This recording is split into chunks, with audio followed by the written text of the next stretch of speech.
Hi everyone, today we're delving into Excel's SUMIFS function. Need to sum values based on multiple criteria? SUMIFS has got you covered. It's perfect for detailed data analysis, whether you're calculating sales for specific products in certain regions or analyzing any other dataset. Just plug in your criteria and SUMIFS handles the rest, making your data analysis a breeze. For instance, if you have sales data in cells A1 to A10, product names in B1 to B10, and regions in C1 to C10, you can easily sum the sales for car in China using this formula.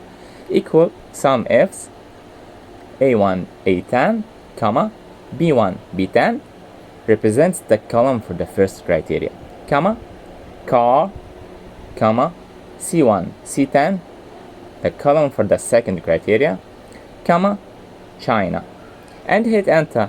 Here's the result. And that's it for today's tutorial. Do not forget to like, comment, and subscribe for more Excel tips. Enjoy your day.